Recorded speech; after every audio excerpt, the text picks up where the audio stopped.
Milford, Michigan, 1954. General Motors testing grounds. Engineers watch as a prototype crawler tractor rolls onto the test track. It doesn't look like any dozer they've seen before. 2 engines, one on each side, each engine driving its own track through its own transmission. The machine is literally split down the middle, articulating over rough ground like nothing else in the industry. The sound is unmistakable.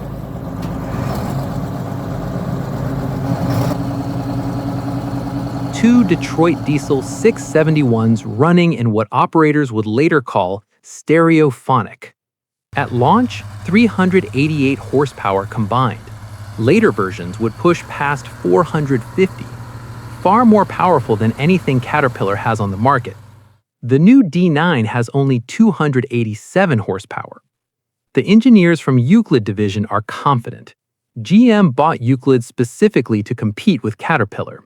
And this machine, the TC-12, is going to be their weapon.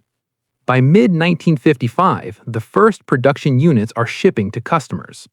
On paper, it's perfect. Revolutionary twin-engine design, unmatched maneuverability, power that matters on big jobs. Contractors watch it work and realize this thing can move dirt faster than anything they've seen. For the next 20 years, the TC-12 will be one of the most talked about dozers in the industry. But it will never dominate, and eventually, simpler single-engine designs will make it obsolete. This is the story of GM's ambitious attempt to dethrone Caterpillar, and why nearly working isn't the same as winning. Before we get into what happened, quick thing. This channel explores industrial machines that changed construction, mining, and economic power. Not just what they did, but why some innovations succeeded despite brilliant engineering. If that interests you, subscribe. New videos every week. Alright, back to GM's dozer gamble. The story starts in 1952. General Motors begins hiring engineers with expertise in crawler design. One notable hire, R.C. Williams, Assistant Director of Research at Caterpillar since 1935. He knows crawler technology in and out, and now he's working for the competition. Then, in 1953, GM makes its move. They buy Euclid Company of Euclid, Ohio. Euclid goes back to 1907. By the 1920s, George Armington and his 5 sons had built it into a company that dominated parts of the construction equipment market. By the early 1950s, Euclid is successful but needs cash. The leadership is aging. GM wants into heavy equipment. Buying Euclid is faster than building from scratch. The project gains momentum fast. Here's what GM understood about the crawler market in 1954. Caterpillar dominated. Their machines were reliable, proven, and supported by the best dealer network in the industry. To compete, GM couldn't just build another conventional dozer. They needed something that would make contractors notice. The TC-12 concept was radical. 2 engines, each driving one track independently through its own transmission. Most crawlers used a single engine with clutches and brakes for steering. The TC-12 would steer by controlling the 2 transmissions separately. Put one track in forward and one in reverse for counter-rotation turns, or one in neutral for pivot turns. Maneuverability unprecedented for a machine this size. The split frame design was equally unconventional. The TC-12 was split down the middle. A massive pin joined the rear halves, while a roller and guide allowed the front to oscillate. Both tracks stayed on the ground over rough terrain, maintaining traction conventional designs couldn't match. GM even assigned a stylist to the project, Charles M. Jordan, who would later become chief designer for Cadillac. The first 2 prototypes were operational in 1954. By late 1954, 10 pre-production units went to construction companies for field testing. By mid-1955, retail units started shipping. The specifications were impressive.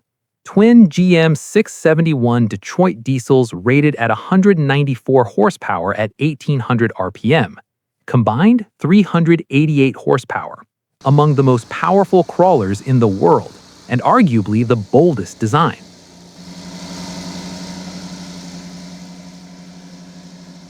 Each 671 powered one track through an Allison Torque-matic transmission. 3 ranges in forward or reverse. Top speed, 6 miles per hour. Later increased to over 7 miles per hour. The operator had complete control. 2 sets of controls, 2 sets of gauges, and what they called stereophonic sound. 2 screaming jimmies running together. The TC-12 was reported to be unequaled in its ability to rip and push dirt, perfect for push-loading scrappers. Field reports came back positive. Contractors loved the power. Word spread. GM had built a serious Caterpillar competitor. In 1958, Euclid introduced the TC-12-2. Major upgrades. The 671s were unleashed to 227 maximum horsepower at 2100 RPM. Combined output 454 ponies. Torque 1,212 pound-feet. Stronger front end.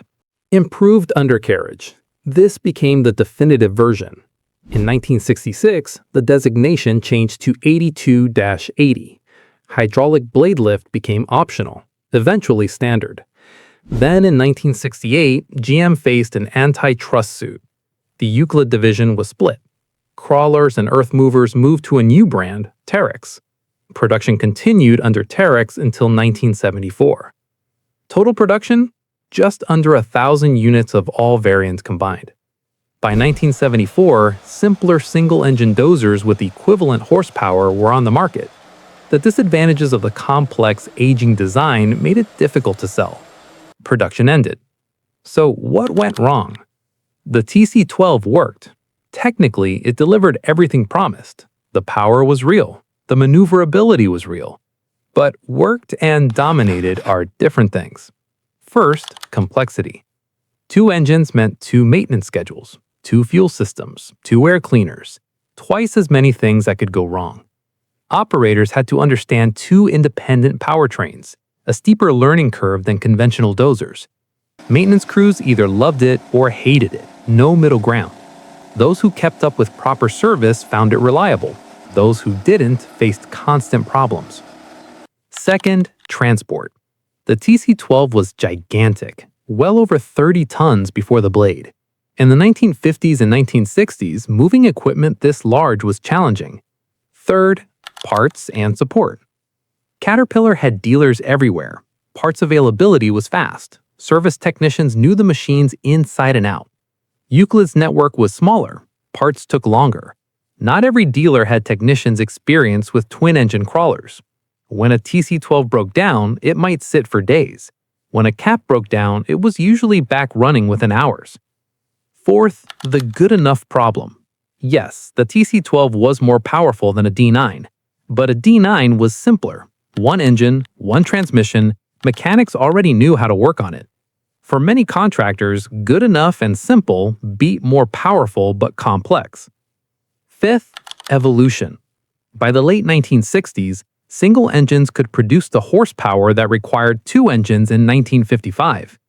Caterpillar, Komatsu, and others were building dozers with 400-plus horsepower from single power plants, simpler drivetrains, lower maintenance costs. The twin-engine design that seemed revolutionary in 1955 looked outdated by 1970.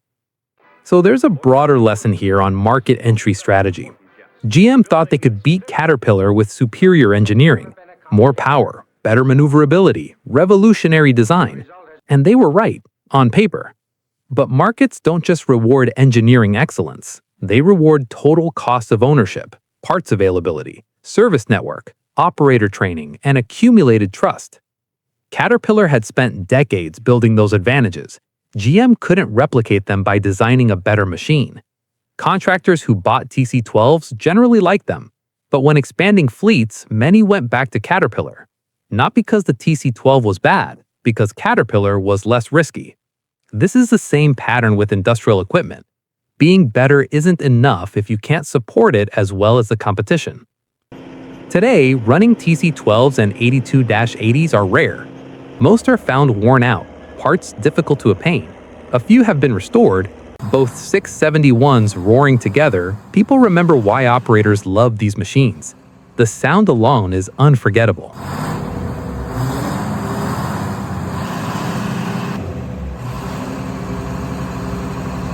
So what's the verdict on GM's attempt to take on Caterpillar? The TC-12 almost worked. It proved twin-engine crawlers could deliver massive power and unmatched maneuverability. Nearly 1,000 units over 20 years isn't a failure. Many machines moved a lot of dirt. But almost worked isn't dominance. Caterpillar remained king. Their simpler designs, better support network, and accumulated market trust couldn't be overcome by engineering brilliance alone. The TC-12's legacy isn't failure. It's a reminder that in industrial equipment, the best machine doesn't always win. The machine with the best total package, performance, support, parts availability, operator confidence, and service network wins. Sometimes revolutionary design isn't enough.